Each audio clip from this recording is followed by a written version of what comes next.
Мұхтар Шаханов 83-те. Әзер отыр. Сөйтіп отырып, ол сөйлеп отыр. Не дегенін мыналарыңызға ұсынайын. Қазіргі таңда менің атымнан жалған ақпарат тарап жатыр. Оған сенбеңіздер.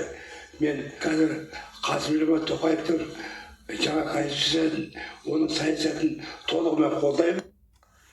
Енді ойлап қараңыз. Қарсы айтты ғой Мұхтар Шаханов. Конституциясын қолдаймын дейді. Яғни мен қарсы шығып жатқан жоқпын дейді. Менің атым Баяғыда анау Москваға барып біраз сөйлеген желтоқсан туралы.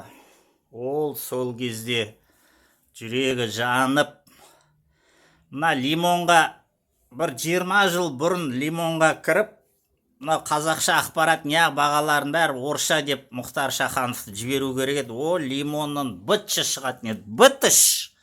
Ай, бытыш! Мынау менмін, достар. Мынау. Закен ғой, Закен.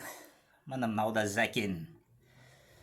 Мұхтар Шаханов қартайыпты ғой, ойбай, өмір өтіп баратыр, өмір өзен судай ағып бара жатыр.